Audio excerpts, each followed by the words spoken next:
Meus queridos irmãos, abra a sua Bíblia comigo, por favor, no livro de Romanos, capítulo 3, versículos 23 ao 26.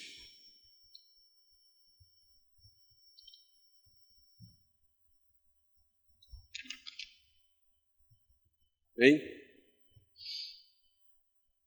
Diz assim a palavra do Senhor: porque todos pecaram e destituídos estão da glória de Deus, sendo justificados gratuitamente pela sua graça, pela redenção que há em Cristo Jesus, o qual Deus propôs para a propiciação pela fé no seu sangue, para demonstrar a sua justiça pela remissão dos pecados dantes cometidos sob a paciência de Deus, para a demonstração da sua justiça neste tempo presente, para que ele, sendo justo e justificador daquele que tem fé em Jesus. Amém? Os irmãos, por favor, podem tomar seus assentos.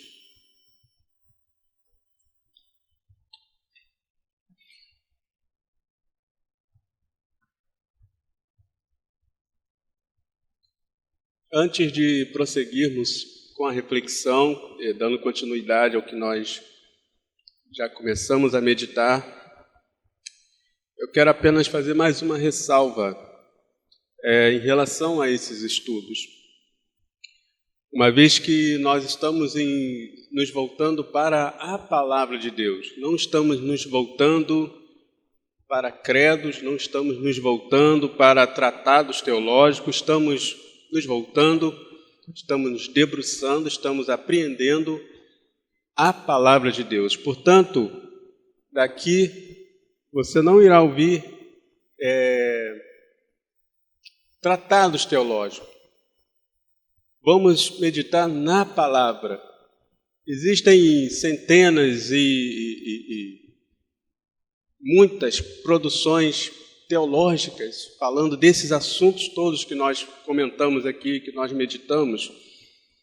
No entanto, irmãos, o que o discípulo de Jesus precisa para se manter de pé, o que o discípulo de Jesus precisa para permanecer, para perseverar até aquele grande dia, é da palavra de Deus. Portanto, é na palavra de Deus que nós vamos meditar. Se alguém está com essa perspectiva, com essa expectativa de ouvir grandes declarações de fulano, de ciclano, grandes declarações, grandes afirmações teológicas, você não vai ouvir isso. E a palavra é a palavra que transforma, é a palavra que vivifica, é a palavra que nos leva ao conhecimento de Deus. Amém, irmãos? Portanto, nós vamos deixar que a palavra de Deus nos ensine. Vamos deixar que a palavra de Deus nos mostre o que significa ser justificado por Deus, ser tornado sem pecado, tornado sem culpa, esse é o melhor termo, diante de Deus. Amém, queridos? Portanto, diz a palavra do Senhor, no versículo 23, porque todos pecaram e destituídos estão da glória de Deus, porque todos pecaram. Quando ele fala que todos pecaram, o apóstolo Paulo ele está dizendo, ele está trazendo, está levando, fazendo uma referência ao fato de Adão, pelo ato de desobediência de Adão e Eva, pelo fato dos primeiros homens, pelos primeiros seres humanos terem desobedecido a Deus, terem pecado, esse ato abriu, vamos dizer assim, a porta da morte, a porta da condenação, a porta da separação entre o homem e Deus. Portanto, que todos pecaram, ou seja, todos já nasceram, já nascem sob o pecado. Esse tema foi amplamente explicado por Paulo no capítulo 5, e nós vamos visitar esse texto já já, onde ele faz uma relação entre Adão e Cristo. E nesse primeiro momento eu gostaria apenas de deixar isso claro e evidente, relembrar isso para os irmãos, da necessidade de que nós precisamos ser tornados sem culpa diante de Deus, porque já nascemos culpados, já nascemos condenados, todos pecaram. Não existe um ser humano que tenha a sua ficha limpa diante de Deus. Por isso a necessidade de pregarmos o Evangelho para as crianças, por isso a necessidade que temos de, a todo momento, levar o Evangelho àqueles que ainda não estão em Cristo, porque qualquer ser humano, seja ele qual for, seja ele quem for, seja ele praticante de qualquer situação, religioso ou não, já nasceu condenado, já nasceu debaixo da ira de Deus. Esse é o pano de fundo, esse é o fundamento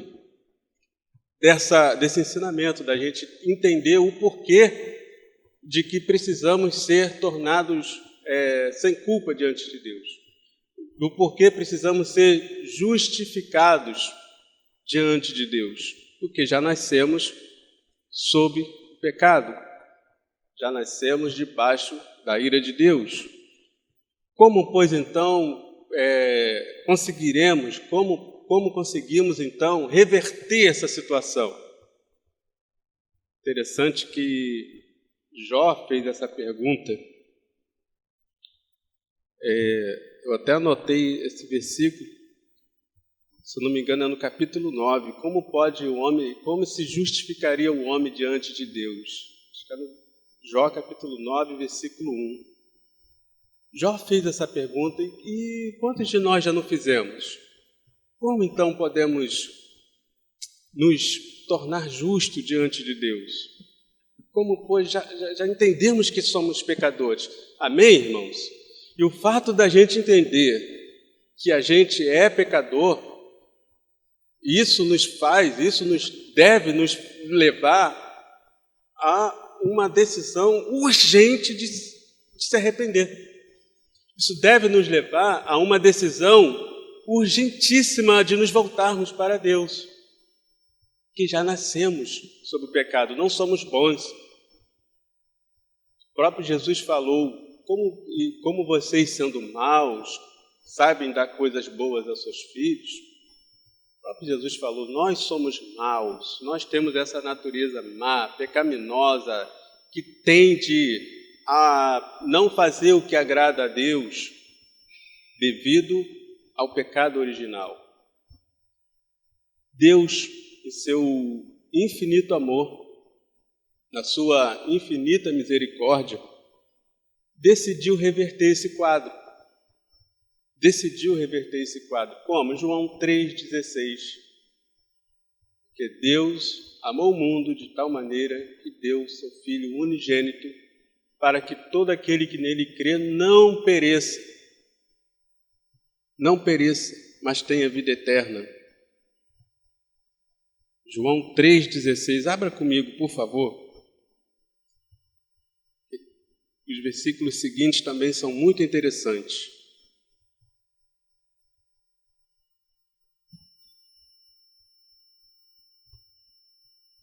João, no capítulo 3,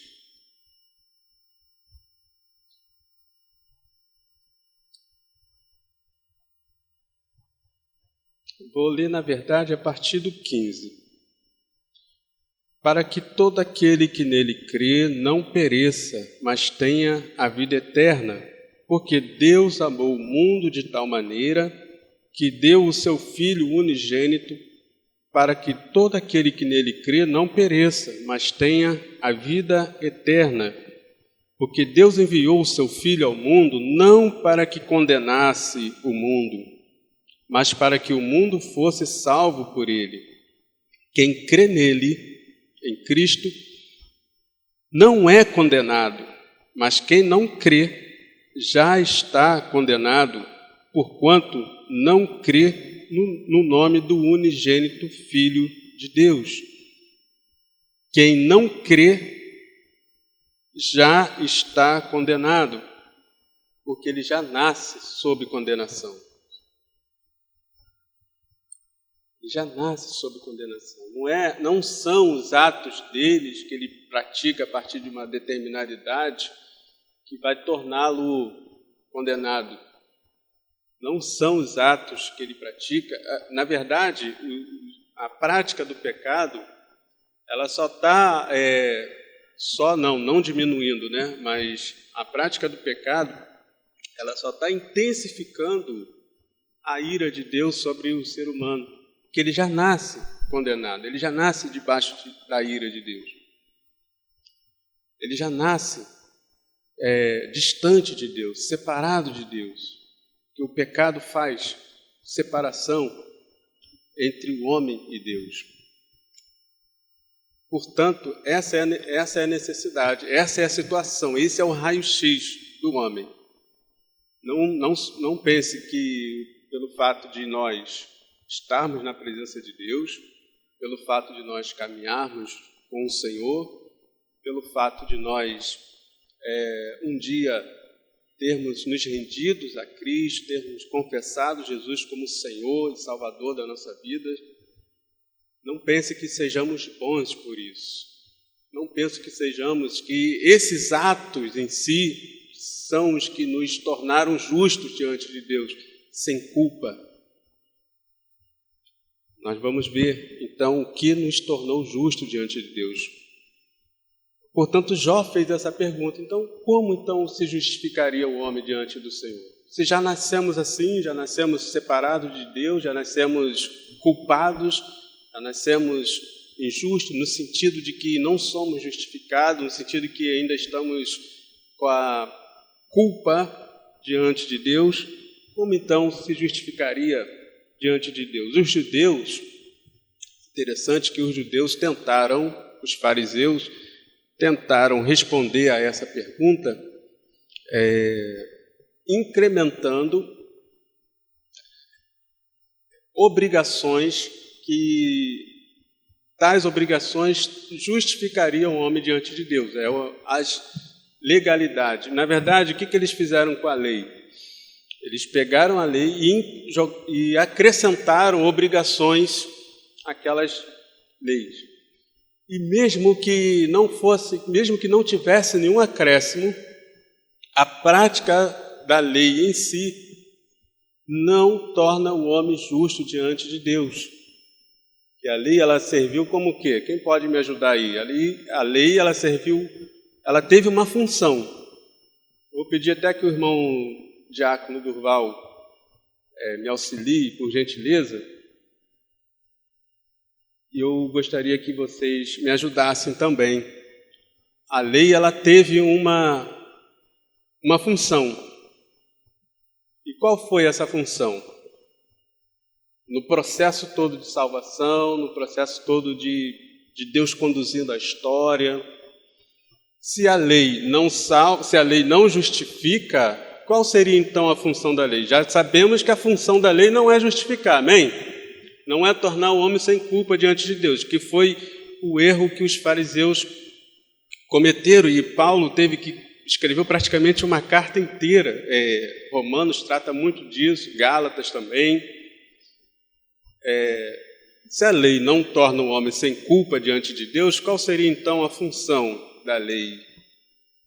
Para que ela serviu? No curso da história, eu estou ouvindo aí uns sussurros, por favor, pode falar ao microfone.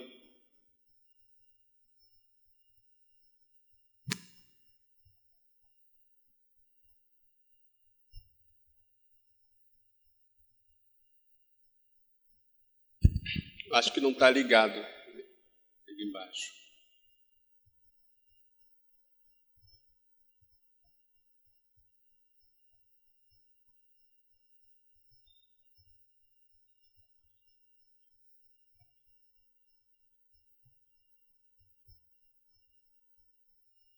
Foi. Bem, a lei ela nos serviu para nos mostrar que nós, por nós mesmos, não tínhamos condições nenhuma de ser justificados diante de Deus. Então, ela serviu como guia para apontar a Cristo. Eu penso assim. Entendeu? Eu penso assim, que seja assim. Amém. Pastor Marconi também quer contribuir. Graça e paz, amada igreja. Em Gálatas 3:24, ele fala que a lei serviu como aio. E esse aio é algo que protege, que guarda, como se fosse uma segurança, né? Você está ali, está te protegendo de algo, para te guiar. Mas quando Jesus veio, essa lei já não tem mais esse valor. Ou seja, a lei, Jesus cumpriu a lei. Então, é Ele que é o nosso protetor, o nosso ajudador, e Ele é que nos guarda. Então, a lei era como um aio. Se você ler, abra aí em Gálatas 3:24, e ali você vai ver. Se vocês puderem abrir, vamos abrir e ler o que é que tem. Amém? Glória a Deus.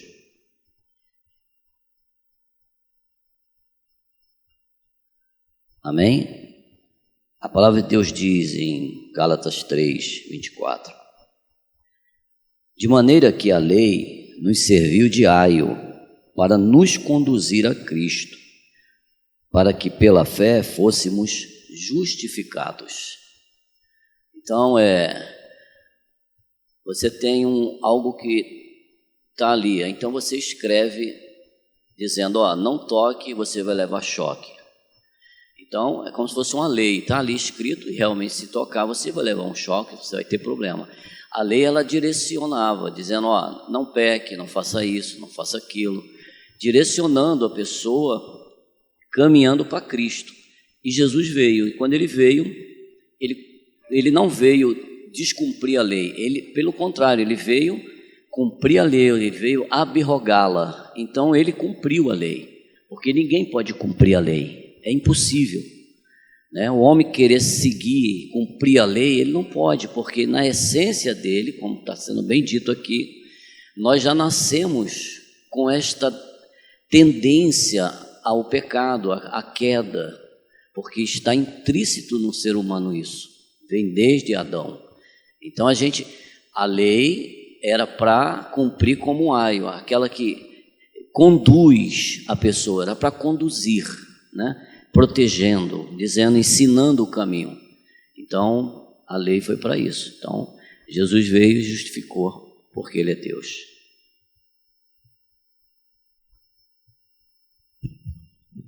Amém? Amém. Muito bem respondido, para a glória de Deus. E ainda, irmãos, em Gálatas, já que o pastor Marconi trouxe essa importante referência para nós, e Gálatas vai tratar muito desse assunto da impotência da lei nesse sentido, para cumprir a outra missão que eles entenderam que a lei cumpriria. Se a lei teve essa função, a qual foi muito bem colocada aqui, Paulo vai combater a ideia de que a lei justificaria o homem, ainda em Gálatas. Abra aí em Gálatas mesmo, no capítulo 2, volta um pouquinho, capítulo 2, no versículo 21, ele vai dizer que... O que ele vai dizer aqui? Capítulo 2, versículo 21. Vou ler a partir do 20, na verdade.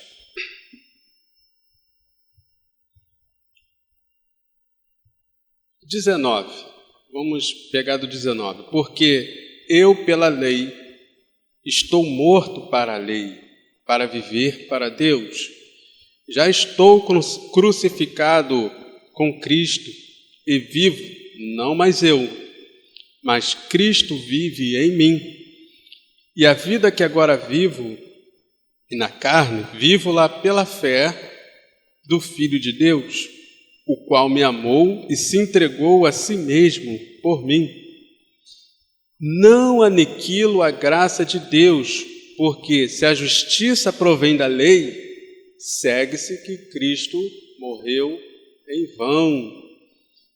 Então, irmãos, crer nisso, que a lei ou qualquer outra prática traria a justificação, tiraria a culpa do homem diante de Deus, tornaria o sacrifício de Cristo em vão. É isso que o apóstolo Paulo está dizendo aqui. É exatamente isso que está escrito. Ora, se a justiça provém da lei, segue-se que Cristo morreu em vão. Para que Cristo veio ao mundo, então?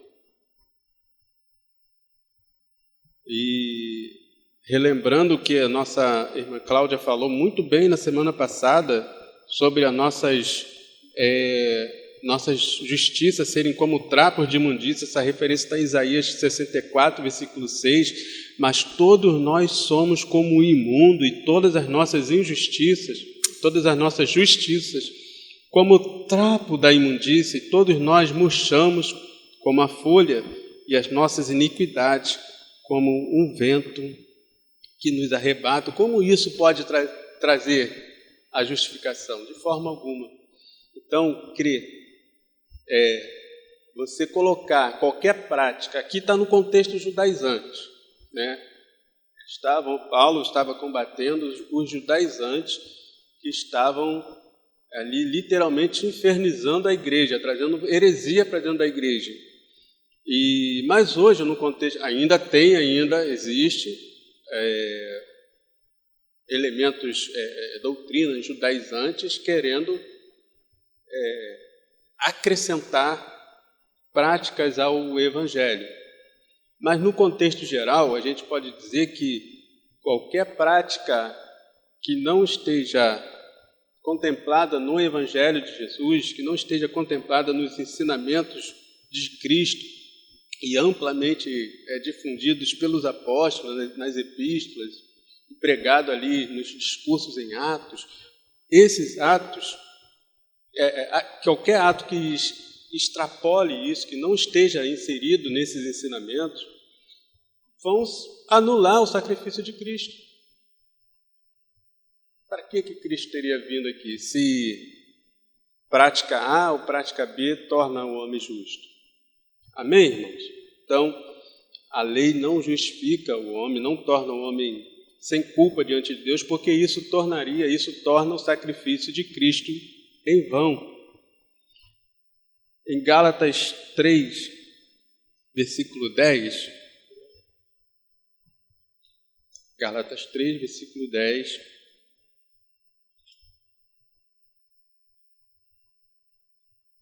diz o seguinte: porque todos aqueles, pois, que são das obras da lei, estão debaixo da maldição, porque está escrito: maldito todo aquele que não permanecer em todas as coisas que estão escritas no livro da lei para fazê-la. Portanto, quando a pessoa se apoia na lei, entendendo que a lei vai torná-la sem culpa diante de Deus, vai torná-la justa diante de Deus, ela acaba ficando debaixo da maldição, que ela não consegue cumprir, é impossível. É impossível. Então ela se torna, o praticante desse ato acaba ficando debaixo de maldição. E na graça de Deus, querido, na graça de Deus, o Senhor nos liberta de toda maldição, o Senhor nos liberta de pecado, o Senhor nos liberta da culpa. Amém, queridos? O Senhor nos liberta da condenação. Amém, queridos? Isso é motivo para nós estarmos felizes, alegres, exultantes, porque não estamos mais debaixo da maldição. Amém? Glória a Deus! Em Gálatas ainda, queridos, Gálatas 5, capítulo 4, Paulo vai fazer uma importante refutação dessa ideia maligna de que pela lei, a pessoa pode se tornar justa diante de Deus. Capítulo 5, versículo 4. Olha que gravidade, olha que coisa, que informação grave que o apóstolo Paulo, inspirado pelo Espírito Santo, deixou para a igreja. separados estais de Cristo,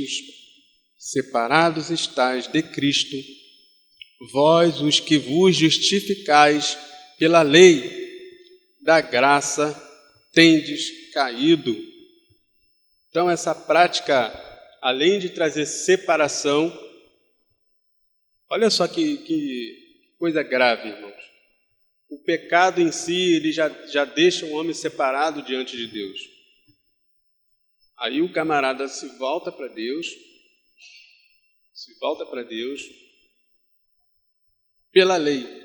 Ou seja, se ele já estava separado pelo pecado, olha que a lei, a prática da lei, entender que a lei justifica diante de Deus, traz ainda mais separação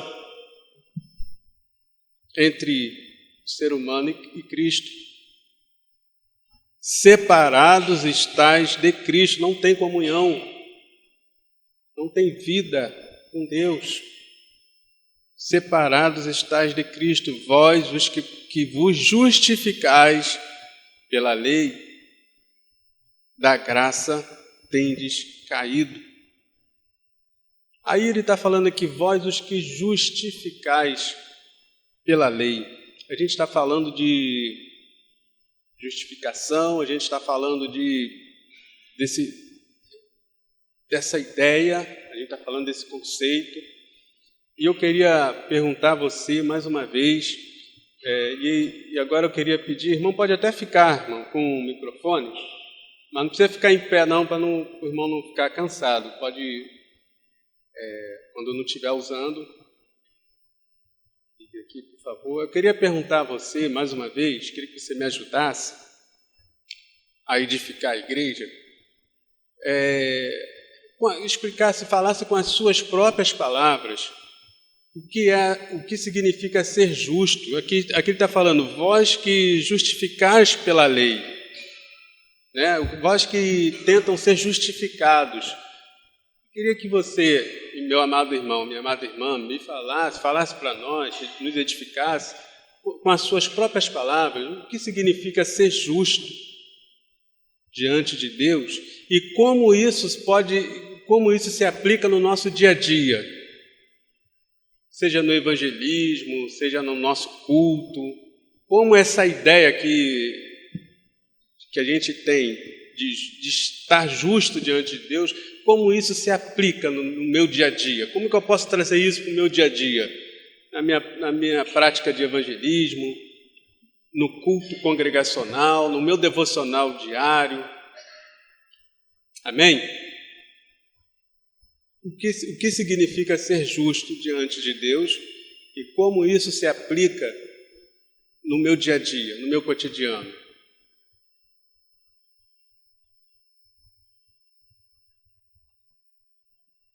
Quem poderia nos ajudar dando uma declaração simples, fala do seu jeito, não precisa, mas eu não sei falar assim, elaborado, do jeito que você entendeu. O ser justo significa isso e isso. E no meu dia a dia, eu entendo que entender isso vai tornar o meu culto assim, assado, vai me ajudar no evangelismo. O que significa ser justo diante de Deus? Amém?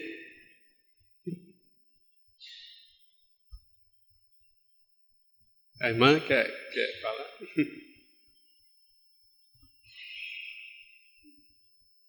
A paz, meu irmão. Amém.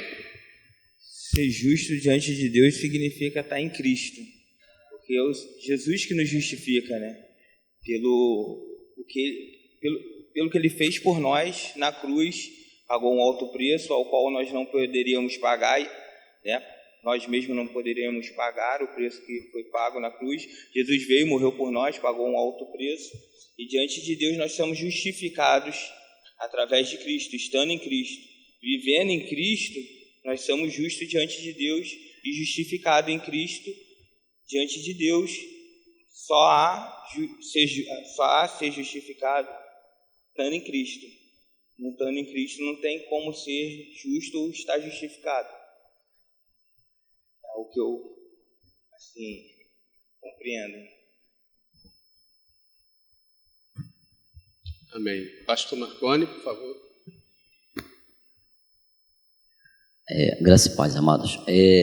A gente vê aqui o versículo 4, como nós estamos lendo aqui, que diz: separados estáis de Cristo, vós os que vos justificais pela lei, da graça tendes caído.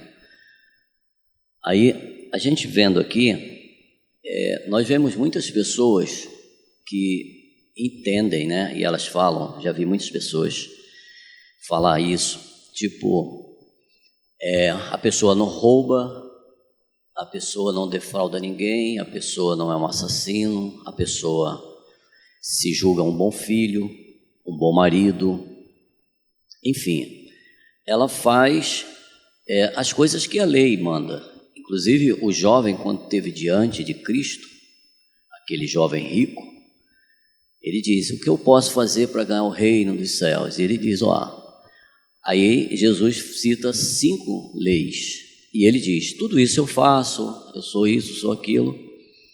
Aí Jesus falou: vai, vende tudo que tem e divide com o pobre. Então, ali ele se afastou. Então tem muita gente hoje que acha que, por ser uma pessoa se julgando boa, ela está fazendo justo, né? Ela, por ser boa, ela é justificada, ela é justa. Mas, na verdade, ela está seguindo verdadeiramente ali, a lei está dizendo isso: seja bom, seja isso, faça isso. Mas isso não leva ninguém aos céus, não leva ninguém a Cristo, a Deus. Por quê? É preciso entregar a sua vida a Jesus, é necessário. Se a pessoa não entregar a sua vida a Cristo e reconhecer que é pecador, essas atitudes, esses atos, não justifica jamais ela. Jamais ninguém é justificado. Então, quando você aceita Jesus, aí sim você encontrou com o Rei da Glória, com o Salvador. Agora você tem que andar e buscar o quê? A santidade. É necessário. Porque não adianta, eu aceitei Jesus, está tudo bem? Não, tem um caminho a seguir. Pegue a sua cruz e siga-me. Então, buscai a santificação, sem a qual ninguém verá a Deus. Ninguém verá a Deus. Então, essa santificação é o que nós temos que buscar todos os dias na nossa vida. Nós somos justificados quando nós entregamos a vida a Jesus e seguimos a sua palavra. E a palavra de Deus é que é a nossa bússola para chegar à Canaã celestial. E muita gente achando que por ser bacana, por ser bom, por ser isso, ser aquilo, ele está bem. Eu já vi muito isso. Ou seja, eu não preciso. E aí que está redondamente enganado. Ele está totalmente distante da graça de Deus. Eles estão caídos e não sabem que estão caídos. Amém? Amém. E também, aproveitando um gancho que o irmão também bem colocou, estando em Cristo. Somos justificados em Cristo. Mas como assim em Cristo? O que Cristo fez para que nele nós possamos ter essa convicção de que em Cristo nós estamos justos diante de Deus? O que aconteceu? Veja comigo, por favor, em 1 Pedro, capítulo 3, versículo 18. Primeira epístola de Pedro, capítulo 3, versículo 18.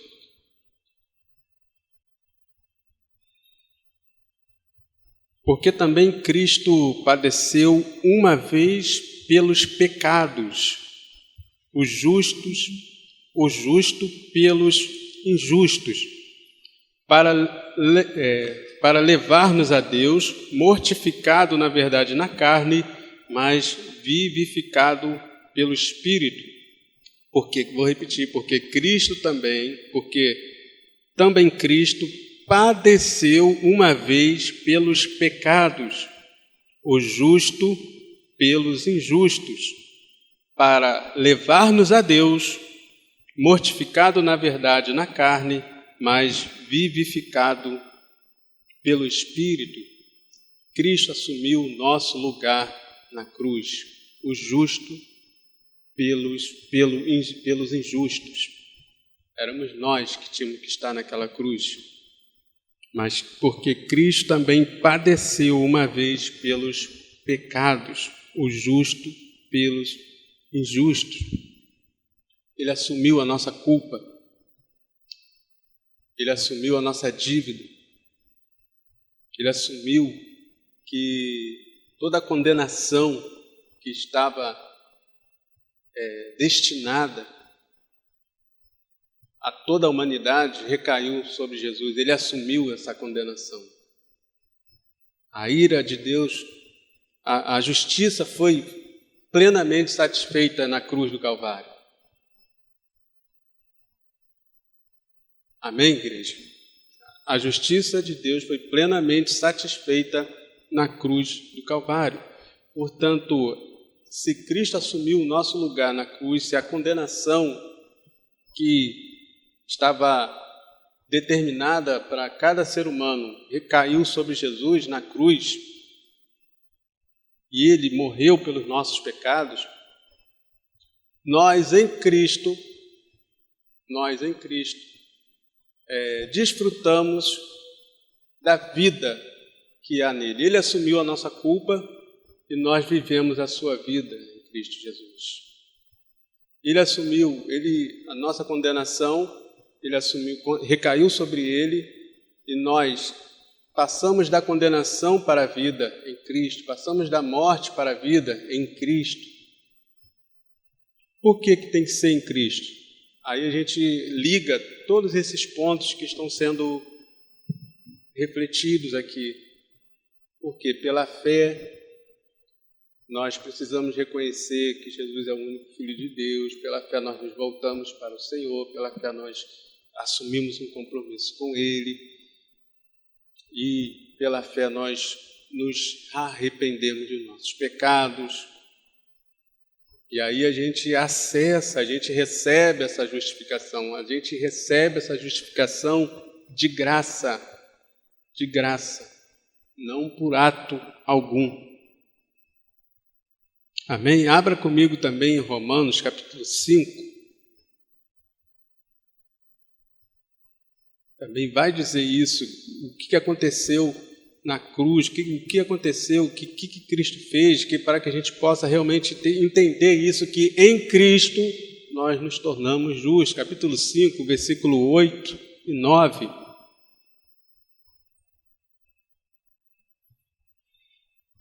E diz assim: mas Deus prova o seu amor para conosco, em que Cristo morreu por nós, sendo nós ainda pecadores.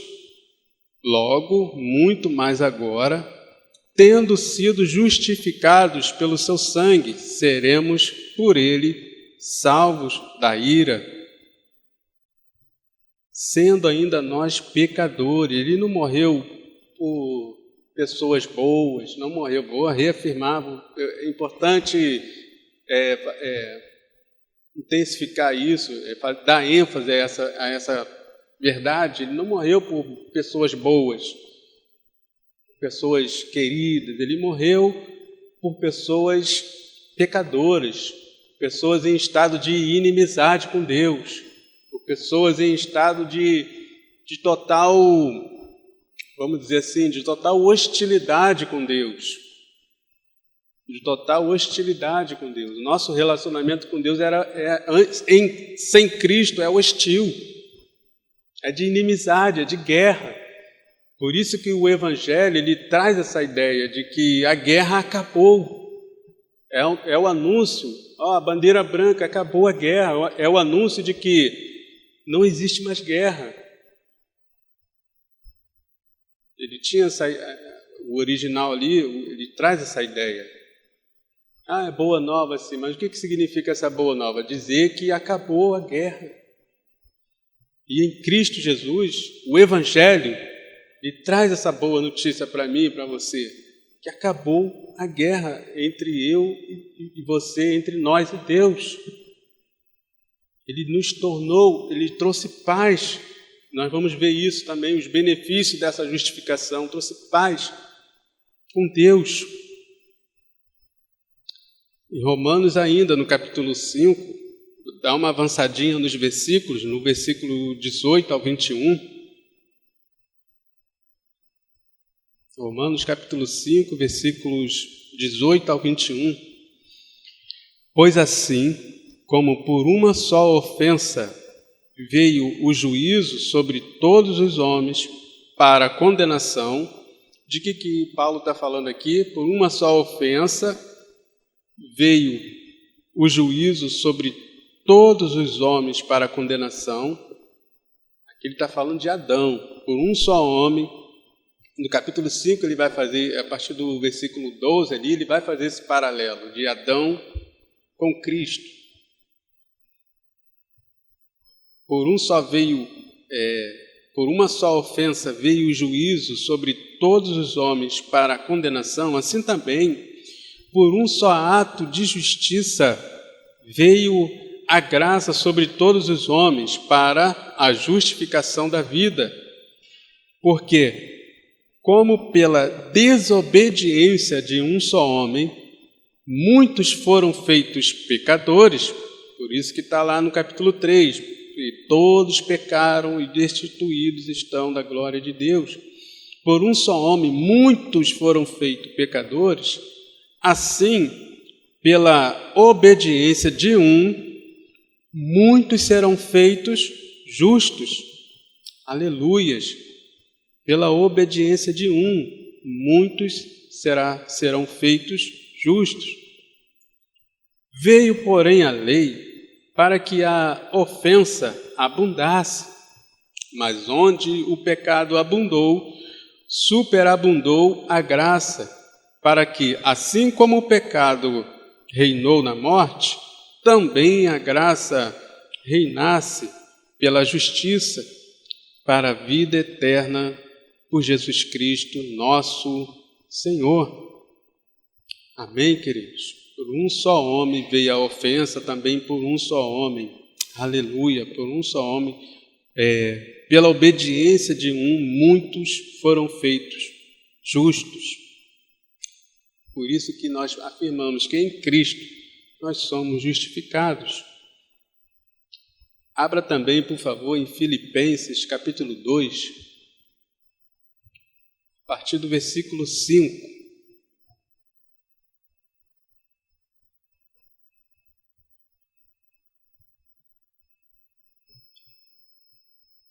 De sorte que haja em vós o mesmo sentimento que houve também em Cristo Jesus, que, sendo em forma de Deus, não teve por usurpação ser igual a Deus, mas esvaziou-se a si mesmo, tomando a forma de servo, fazendo-se semelhante aos homens, e achado na forma de homem, humilhou-se a si mesmo, sendo obediente até a morte, e morte de cruz. Por isso também Deus o exaltou soberanamente, e lhe deu um nome que é sobre todo nome, para que ao nome de Cristo se dobre todo joelho dos que estão nos céus, na terra e debaixo da terra, e toda língua confesse que Jesus Cristo é o Senhor, para a glória de Deus Pai. Amém. Aleluias. Gálatas, de novo, no capítulo 3, no versículo 13 e 14. Acompanhe comigo, por gentileza. Gálatas, capítulo 3, nos versículos 13 e 14.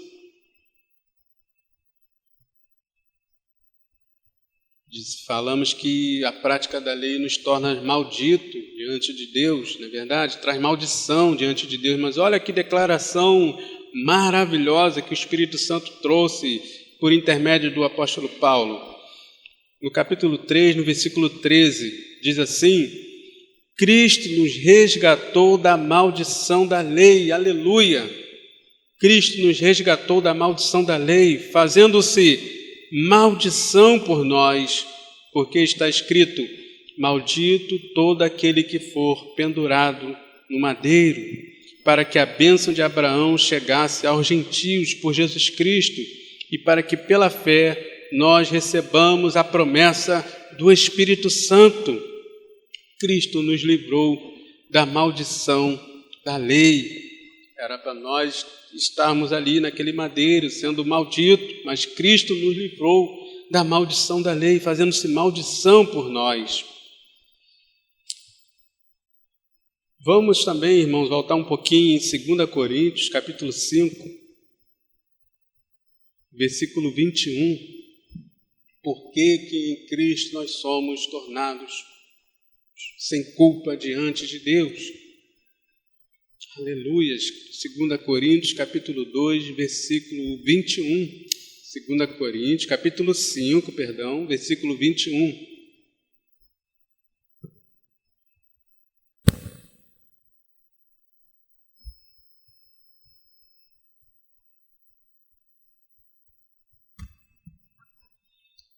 Diz assim: aquele que não conheceu o pecado, o fez pecado por nós, para que nele fôssemos feitos justiça de Deus. Aquele que não conheceu o pecado, o fez pecado por nós, para que nele fôssemos feitos justiça em Deus. Amém, igreja? Em Colossenses capítulo 1, acompanhe comigo, por favor. Carta à igreja de Colossos, no capítulo 1, versículos 13 e 14, também vai trazer uma importante afirmação do porquê em Cristo nós somos justificados em Cristo. Porque ao qual nos tirou da potestade das trevas e nos transportou para o reino do Filho do seu amor, em quem temos a redenção pelo seu sangue, aleluias, a saber, a remissão dos pecados, em quem temos a redenção pelo seu sangue, sangue derramado na cruz que era para nós estarmos lá, a saber, e isso trouxe o que, irmãos? Remissão dos pecados, levou sobre si os nossos pecados, remiu, tirou a culpa, limpou. Em Colossenses ainda, irmão, mas agora no capítulo 2, são os mesmos versículos, 13 e 14, mas no capítulo 2 da epístola à igreja de Colossos, em Colossenses, capítulo 2, versículo 13 e 14, diz assim: e quando vós estáveis mortos nos pecados e na incircuncisão da vossa carne, vos vivificou juntamente com ele, perdoando-vos todas as ofensas, havendo riscado a cédula que era contra nós nas suas ordenanças, a qual de alguma maneira nos era contrária, e a tirou do meio de nós, cravando-a na cruz. Glória a Deus, irmãos. Em Cristo Jesus, a cédula de culpa, a cédula que estava contra nós, ele foi rasgada, irmãos. Você está livre, aleluia, você está livre em Cristo Jesus. Não há mais condenação, por isso que Paulo vai dizer lá no capítulo 8 de Romanos, que não há mais condenação para aqueles que estão em Cristo Jesus, porque a cédula foi rasgada e cravada na cruz, irmãos. Glória a Deus.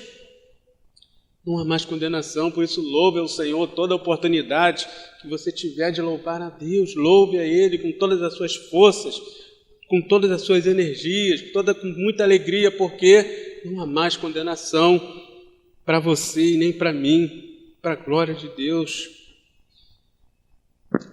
Avance comigo também um pouquinho agora em 1 João, no capítulo 2. 2 versículos desse capítulo, o versículo 1 e 2. Primeira carta de João, primeira epístola de João, capítulo 2, versículo 1 e 2. Meus filhinhos, estas coisas vos escrevo para que não pequeis. E se alguém pecar, temos um advogado para com o Pai, Jesus Cristo, o justo. E ele é a propiciação pelos nossos pecados, não somente pelos nossos, mas também pelos de todo o mundo, irmãos. Lembrando que, ainda em 1 João, no capítulo 4, eu ia falar sobre propiciação, mas nessa próxima referência tem esse termo de novo e a gente junta as duas e fala. 1 João, capítulo 4, versículo 9 a 11. E nisto se manifestou o amor de Deus para conosco, que Deus enviou o seu Filho unigênito ao mundo, para que por ele vivamos, e nisto está o amor. Não que nós tenhamos amado a Deus, mas que ele nos amou a nós, e enviou o seu Filho para propiciação pelos nossos pecados. Amados, se Deus assim nos amou, também nós devemos amar uns aos outros. Cristo, ele é a propiciação pelos nossos pecados. Ele foi enviado para propiciação pelos nossos pecados. Propiciação significa uma oferta que restaura a relação de uma pessoa com a outra ofendida. Neste caso, Jesus se ofertou por nós na cruz para nos reconciliar com Deus, fazendo propiciação pelos nossos pecados, e assim removendo a ira de Deus que recairia sobre nós. Lembra que nós falamos que sem Cristo, na prática do pecado, nós estamos em condição de uma relação de hostilidade com Deus, estamos em ofensa, estamos ofendendo a Deus. E quando diz que Cristo fez a propiciação, ele ofereceu-se a si mesmo em sacrifício para aniquilar essa ofensa, para desfazer essa ofensa, para mudar a nossa condição diante de Deus. É isso que a justificação trata, ela muda a nossa condição diante de Deus, de culpado, de condenado, para justo, sem culpa, e por fim, salvo. Bem, irmãos, é disso que trata. É disso que trata essa ideia de que o que Cristo veio fazer na cruz. O que Cristo veio fazer nesse mundo? Ele removeu a culpa, ele desfez a ofensa, ele desfez a inimizade que há entre nós e Deus através do seu sacrifício na cruz do Calvário. Amém? É isso que nós precisamos entender, não perder isso de vista. Porque se nós perdermos isso de vista, nós vamos nos tornar meros religiosos, meros frequentadores de igreja. E não é isso que Deus quer para nós. Amém?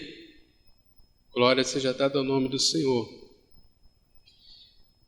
Agora eu queria trazer para a nossa reflexão, ainda temos alguns minutinhos, sobre os benefícios que essa justificação, que esse ato, que esse evento traz para nossas vidas. Em Romanos capítulo 2, peço que abra comigo, por favor. Romanos capítulo 2, no versículo 7.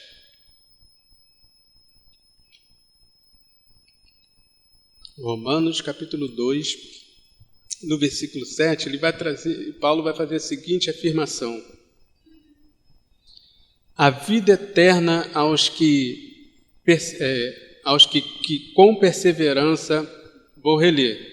Na verdade, eu vou começar a leitura a partir do versículo 6. O qual recompensará cada um segundo as suas obras, a saber, a vida eterna aos que com perseverança em fazer o bem procuram glória, honra e incorrupção, mas a indignação e a ira aos que são contenciosos, desobedientes à verdade e obedientes à iniquidade, tribulação e angústia sobre toda a alma do homem que faz o mal, primeiramente o judeu, também o grego. Glória, porém, e honra e paz a qualquer um que pratica o bem, primeiramente o judeu, também ao grego. Porque para com Deus não há acepção de pessoas, porque todos os que sem lei pecaram, sem lei também perecerão, e todos os que sob a lei pecaram, pela lei serão julgados, porque os que ouvem a lei não são justos diante de Deus, mas os que praticam a lei hão de ser justificados em Cristo, tá? Porque quando os gentios que não têm lei fazem naturalmente as coisas que são da lei, não tendo eles lei para si mesmos, são lei, os quais mostram a obra da lei escrita em seus corações, testificando juntamente a sua consciência, os seus pensamentos, quer acusando-os, quer defendendo-os. No dia em que Deus há de julgar o segredo dos homens por Jesus Cristo, segundo o seu Evangelho. Veja bem, um dos benefícios que, estando em Cristo, o ser humano ele tem acesso à vida eterna aos que com perseverança fazem o bem, praticam a palavra do Senhor, cumpre com o que a palavra do Senhor nos ensina. Então, o primeiro benefício é esse, a salvação, a vida eterna. 2 Coríntios 5:10, segunda carta de Paulo aos Coríntios, capítulo 5, ele vai afirmar que todos hão de passar pelo julgamento, inclusive os crentes.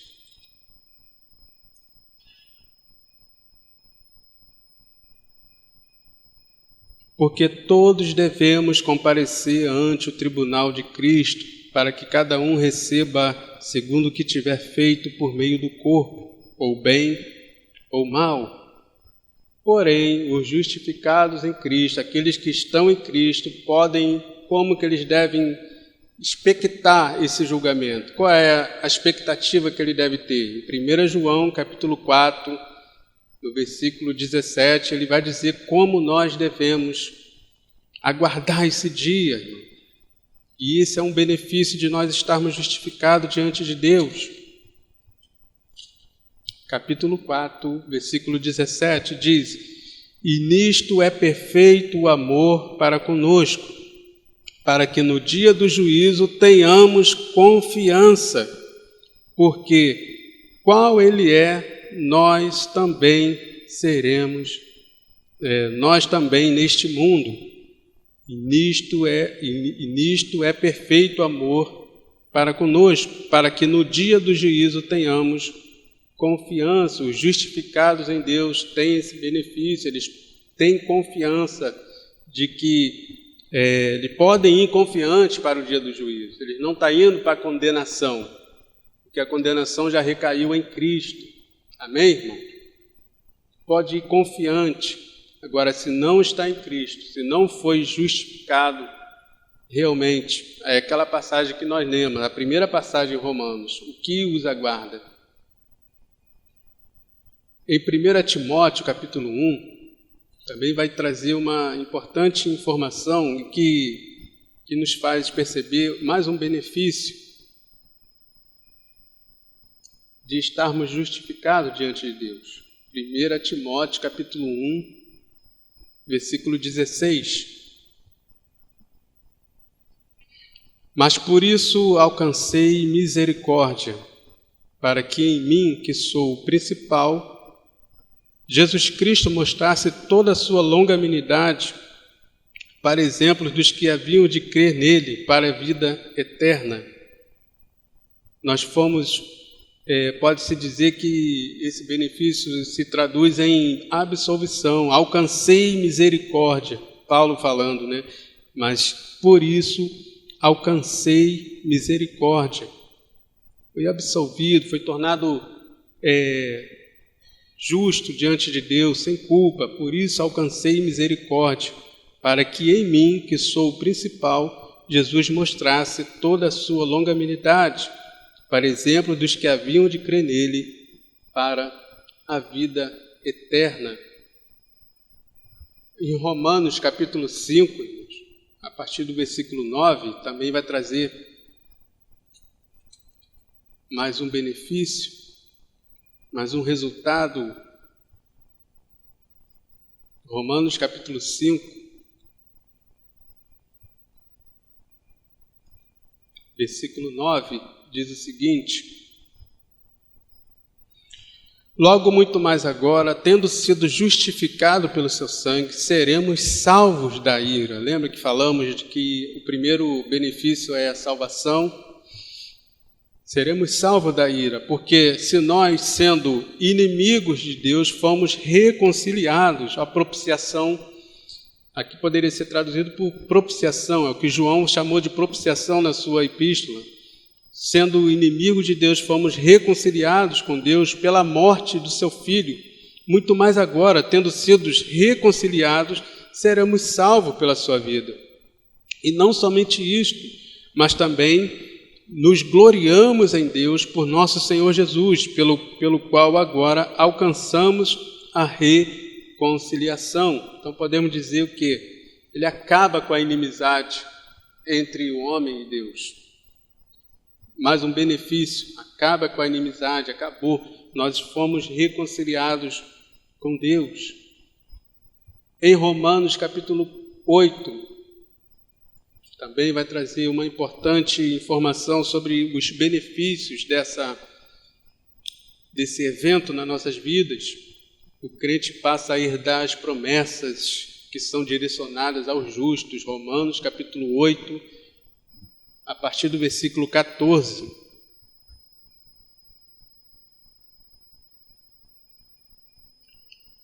Porque todos os que são guiados pelo Espírito de Deus, esses são filhos de Deus.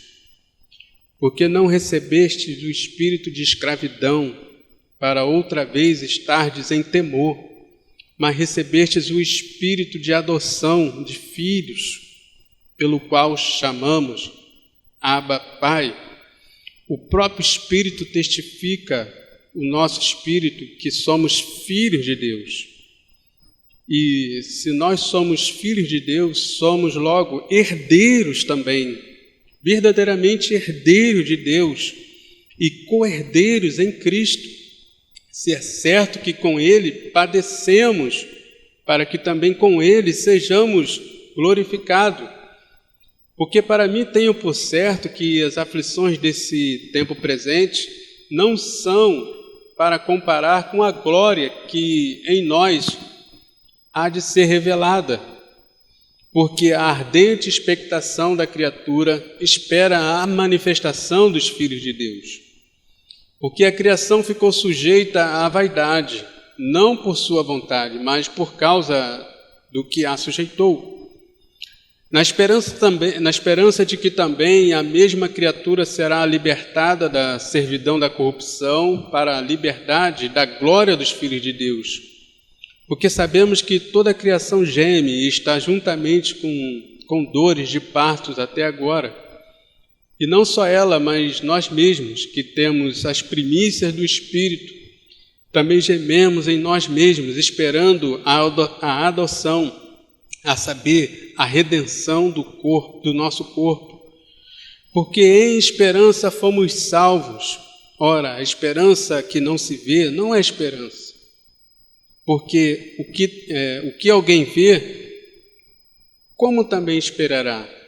Mas se esperamos o que não vemos, com paciência esperamos. Então ela traz esses benefícios, a adoção, ser feito filho de Deus, traz o benefício de herdarmos as promessas, de herdarmos as bênçãos e de herdarmos a vida eterna com Cristo. A justificação nos torna herdeiro com Deus, em Deus, e co-herdeiro em Cristo Jesus, irmãos. É isso que nós precisamos a cada dia compreendermos, em nome de Jesus. Concluímos que somos justificados unicamente pela graça, não por obra, conforme nós meditamos aqui em várias passagens. Pela graça de Deus, por meio da fé em Jesus Cristo, o qual tomou sobre si os nossos pecados na cruz, purificando-nos no seu sangue. A justificação, portanto, é a resposta divina e imediata à nossa fé em Jesus Cristo, ao reconhecimento de que não podemos salvar nós mesmos e de que cremos e confiamos na obra salvífica consumada por Jesus na cruz do Calvário. Amém? Que o Senhor venha estar esclarecendo a cada dia mais essa importante verdade em nossos corações, de que não são os nossos atos que nos tornam sem culpa diante de Deus, que nos torna justificados diante de Deus, mas a graça de Deus por meio da fé em Jesus Cristo. Amém? Convido a você a orar mais uma vez comigo.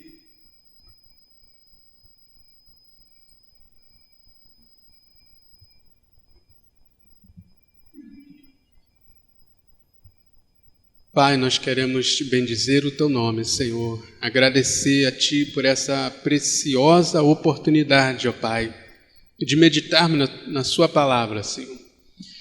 Senhor, nos ajude, ó Pai amado, a cada dia a compreender, ó Pai, que nós estávamos mortos, ó Deus, em nossos pecados e delitos, que o nosso estado, meu Deus, era de total inimizade, meu Deus, com o Senhor. Mas o Senhor, por amor, meu Pai, enviou seu Filho para morrer na cruz, para desfazer essa inimizade entre nós e nos tornar sem culpa, meu Pai, diante do Senhor, meu Pai. Obrigado, ó Deus, por essa obra maravilhosa de Cristo na cruz do Calvário, ó Deus, sem a qual nós não estaríamos aqui hoje, ó Deus, sem a qual nós não estaríamos aqui reunidos, ó Pai, sem a qual nós não poderíamos ter, meu Deus, esses benefícios ao qual nós relatamos, a qual o Senhor nos mostrou aqui na Tua Palavra, Senhor, e o principal deles, ó Pai, é a vida eterna. Meu Deus, obrigado porque nós somos tornados sem culpa diante do Senhor, meu Pai, e nisso podemos ter a convicção e a certeza de que somos salvos em Cristo, meu Pai, e de que precisamos perseverar, meu Deus, até o fim, meu Pai amado, para a glória do Teu nome, Senhor. Nos ajude a perseverar, nos ajude, meu Deus, a ser igreja do Senhor, meu Pai, a sermos corpo do Senhor genuinamente, meu Pai, para a honra e para a glória do Teu nome, Senhor. Assim nós oramos e agradecemos em nome de Jesus.